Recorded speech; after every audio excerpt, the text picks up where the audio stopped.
And so they, basically saw a lot of the benefits of this approach. And so they started to make D2C e-commerce a focus for their sales strategy starting in like 2021. So that's where we're seeing the growth kind of accelerate a bit higher than the digitally native brands.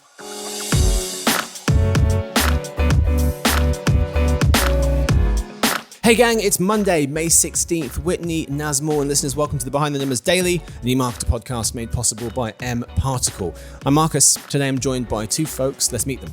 They're both senior forecasting analysts. First of all, we have Whitney Birdsall. Welcome, Whitney. Hi, thanks for having me. Absolutely, welcome to the show. And we're also joined by Nazmul Islam. Nazmul, welcome. What's up? Happy to be here. There he is, ladies and gentlemen. There he is. Okay, today's fact. The first woman to make $1 million in the US was Madam C.J. Walker.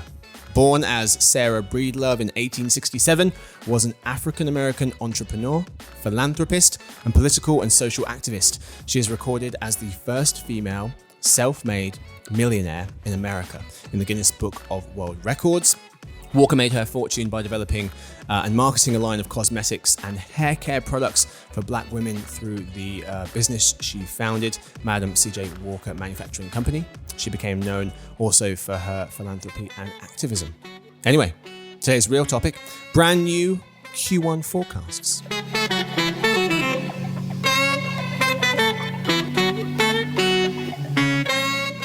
So the forecasting team has been hard at work these early months of the year. What have they been cooking up?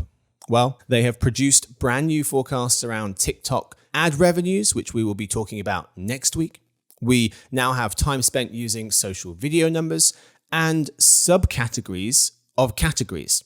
Like for apparel and accessories, we now break out jewelry. Health, personal care, and beauty, we now have a breakout for fragrances.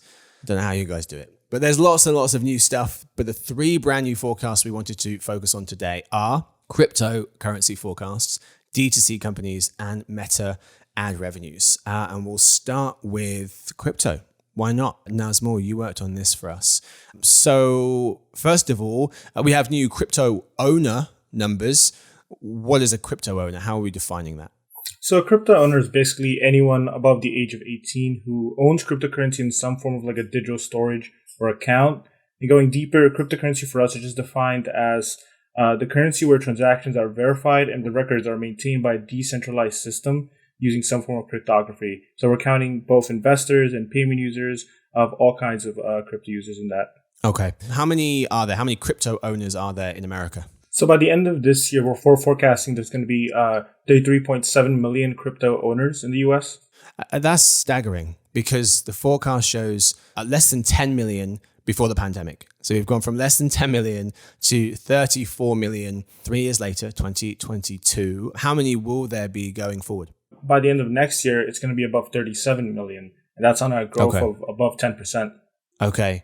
And we've only forecast out 1 year. We normally go about 4 or 5 years into the future. Why is that? It's because just the market is so volatile for cryptocurrency. It could change on a dime based on what's trending and what's getting popular. If Bitcoin or something tanks, people could just stop using it completely. Or on the opposite end, if it starts picking up momentum, then you can see a lot of people switch on to even more than what we have here. Okay. So 34 million users this year, 37 million next year. That would be about kind of flirting with 14 to 15% of all internet users owning crypto. We've got growth though. I mean, it's obviously spikes the last 2 years. It was 85% growth last year, just 19% this year, from 85 to 19% this year. Why is that? And what will be driving growth going forward? So 2021 was definitely the big year for crypto.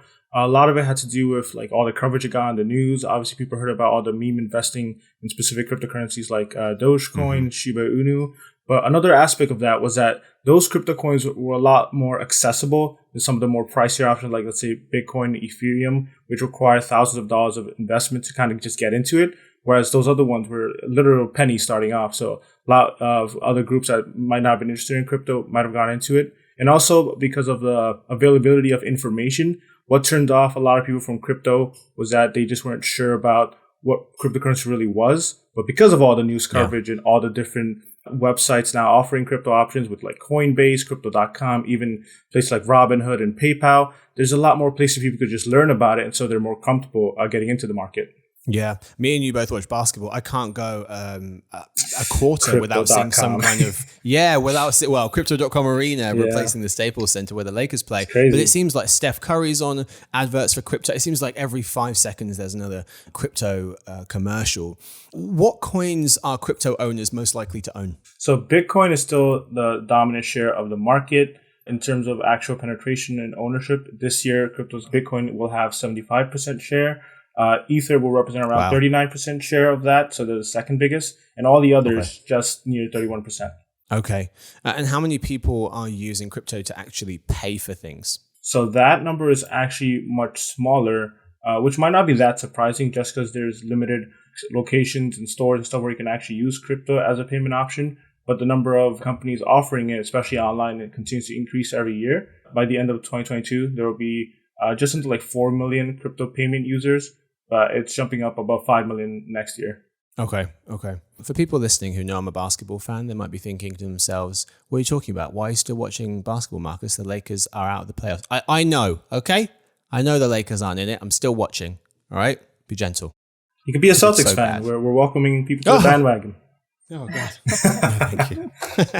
All right, that's it for the cryptocurrency brand new forecast numbers that we have for you. Let's move to another new forecast. This is focusing on D2C companies. We have D2C numbers, but we didn't have some of these new D2C companies broken out. So let's talk about that. But let's start by talking about the top line number, D2C e-commerce growth. Whitney, what does D2C e-commerce growth look like in the US? So D2C e-commerce growth, for years, it's been quite strong, and this year is really no exception. So we're going to see sales grow faster than we anticipated, actually, to 21.3% to reach over $150 billion this year. Growth will continue to be in the double digits throughout the end of the forecast. And then by 2023, by next year, we expect the D2C e-commerce sales to surpass 15% of all online sales in the US. 15%. Wow. Yeah. You said 2023 next year, and I panicked. I was like, God, that is next year. And what was that growth over the pandemic? How much does that come down? Like you said, it was about 21% this year. How much does that come down from? Last year it was 25.3%. And in 2020, so during the height of the pandemic, it was 33.8%. Okay. Whitney, what's the difference between, because we break out established brand D2C and digitally native brand D2C. What's the difference between the two? So the main difference between those two is that the digitally native brands we are looking at, they were established, in 2010 and after 2010. And they started out as a digital website that sold directly to consumers. So they didn't have a store presence, and consumers could only purchase the products online originally. Whereas the established brands, those are brands that have been around for ages, like you have Nike or Gap. And they started off strictly by having those physical retail spaces to sell their products. And then eventually years later, they've built websites to sell their products as well.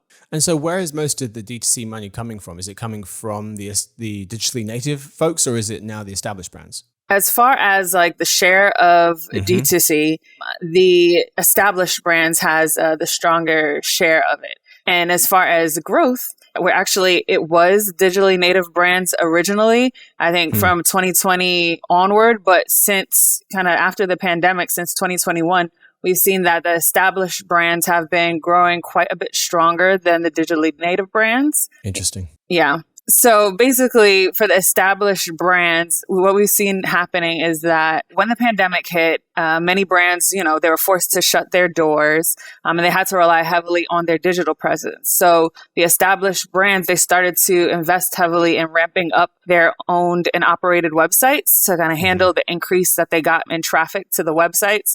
And so they, basically saw a lot of the benefits of this approach. And so they started to make D2C e-commerce a focus for their sales strategy starting in like 2021. So that's where we're seeing the growth kind of accelerate a bit higher than the digitally native brands. And we broke out some new companies this time round. Yes. Who did we break out and how are they doing? Yep. So for the established brands, we have Nike, Adidas, Lululemon, Tesla, and Gap. And for the digitally native brands, we've broken out Peloton, HelloFresh, Stitch Fix, Warby Parker, Smile Direct Club, and Blue Apron. And so looking at the established brands, Tesla is definitely growing the strongest this year. It's expected to reach over 44% growth at almost 19%. Wow. Yeah. It has the largest share of the D2C e-commerce sales for the brands that we're breaking out. And Nike is another brand that's doing really well. And it's a prime example of an established brand that kind of accelerated their digital transformation during the pandemic. And they've seen positive results because of that. So this year, their share is growing to 3.9%. And their D2C e-commerce sales is expected to grow 24.2%. Okay. Fascinating. Finally, how many Americans buy D2C brands? Digital D2C buyers in the US, will continue to grow this year, although the rate at which it's growing is slowing down. So this year, it'll be over 100 million Americans. They will use companies' owned and operated sites to purchase their products. So that's a 7% increase from last year. Okay, 100 million Americans, a third of the population, even more of the adult population. Yeah. Okay, let's move to the final new forecast I wanted to talk about, which was Meta ad revenues. Meta, which is a new thing now, which is the Facebook's umbrella group, similar to when Google created Alphabet. So we created a new line item for Meta ad revenues. Nazmul, what are we including in this number? So yeah, Meta ad revenues actually kind of just replaces our previous total Facebook ad revenues line. In that sense, it includes like Facebook core ad revenue features, which has things like Messenger, Facebook Audience Network, and obviously overall Facebook brand. And of course, also Instagram is included in that now too. Mm-hmm. And so what do the numbers look like? So for 2022, we actually have Meta ad revenues for the US reaching above 55 billion, and that's on a 10% growth. It is kind of a step down from last year where they were experiencing a 33% growth though. Whoa. Going forward, what do things look like? Going forward, we're expecting to increase by a little bit more. 2023 is going to experience a growth of just above 12%, and 2024 also nearly a 12% growth. And what's really is changing is like the whole updates to privacy, especially with like the iOS changes. Those kind of hit social media companies, gaming companies, a bunch of mobile advertising partners pretty hard. And that's definitely having an effect this year. And it should have a continued effect going forward. We expect them kind of to rebound. That's why growth is a little bit higher next year. But depending on how it shakes out, and if more companies fall into like kind of Apple's guidelines, we know Google's already planning something. I think they might have already released it. But if that starts to shift, especially with public opinion, if there's more regulation and stuff that comes along with it, you could kind of see those growth temper down, and you might not ever see that 20+% growth you've had in the past couple of years again for like Meta. Mm-hmm. I was noticed as well that if you look under the hood, there's a lot of this money is coming from Instagram now. Yes. What can you tell us about the balance of power between how much money Instagram's making versus Facebook? So Instagram is definitely in the US now taking a majority of Meta ad revenues, and it's kind of like the growth driver. And even specifically because we actually have forecasts for specific Facebook ad products. Instagram stories and Instagram feed is kind of like the higher growth products, whereas stuff like Facebook feed, especially Facebook like Audience Network, like those are slowing down in growth, definitely not as fast as Instagram products. So that's something to look out for. And video is a big driver, we know, for both. But video is definitely benefiting Instagram more at the moment. Mm-hmm.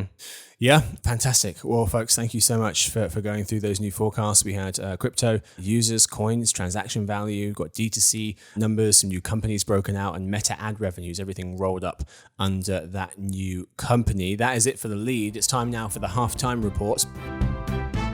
So Nazmul and Whitney, I'm going to ask you for a takeaway from each of the forecasts you work on. Nazmul, I'll start with you. One takeaway, if you could, from the research you did on crypto, and also one from Meta ad revenues.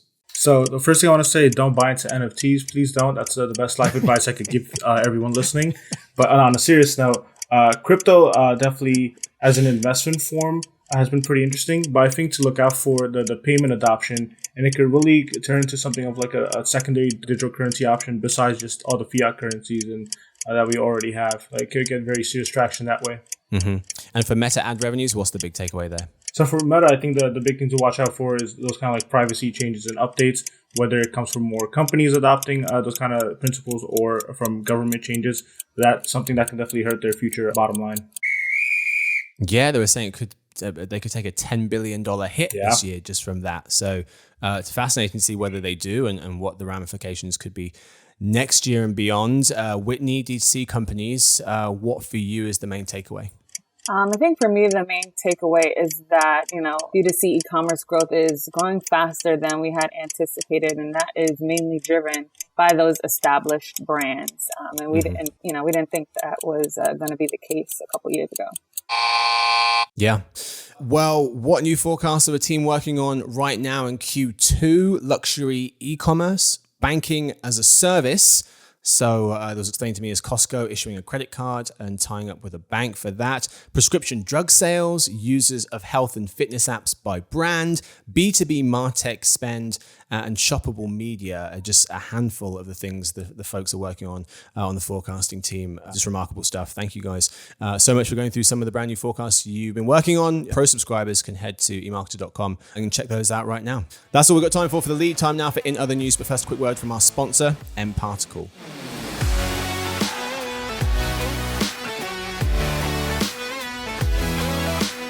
At the end of the day, your customer has to be at the center of everything you do. This starts with the right customer data strategy as well as the right foundation to solve the challenges that typically inhibit success, such as data quality, data governance, and connectivity. mParticle is your real-time customer data infrastructure that helps you accelerate your data strategy by cleansing, visualizing, and integrating your customer data from anywhere to anywhere.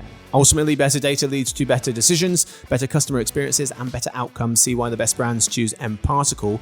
Go to www.mparticle.com.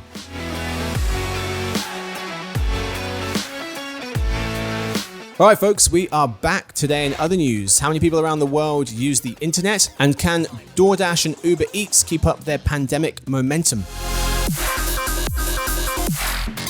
Story 1. There's currently a limit on how many people in the world can use digital services like Facebook and Netflix, writes Shira Overday of the New York Times.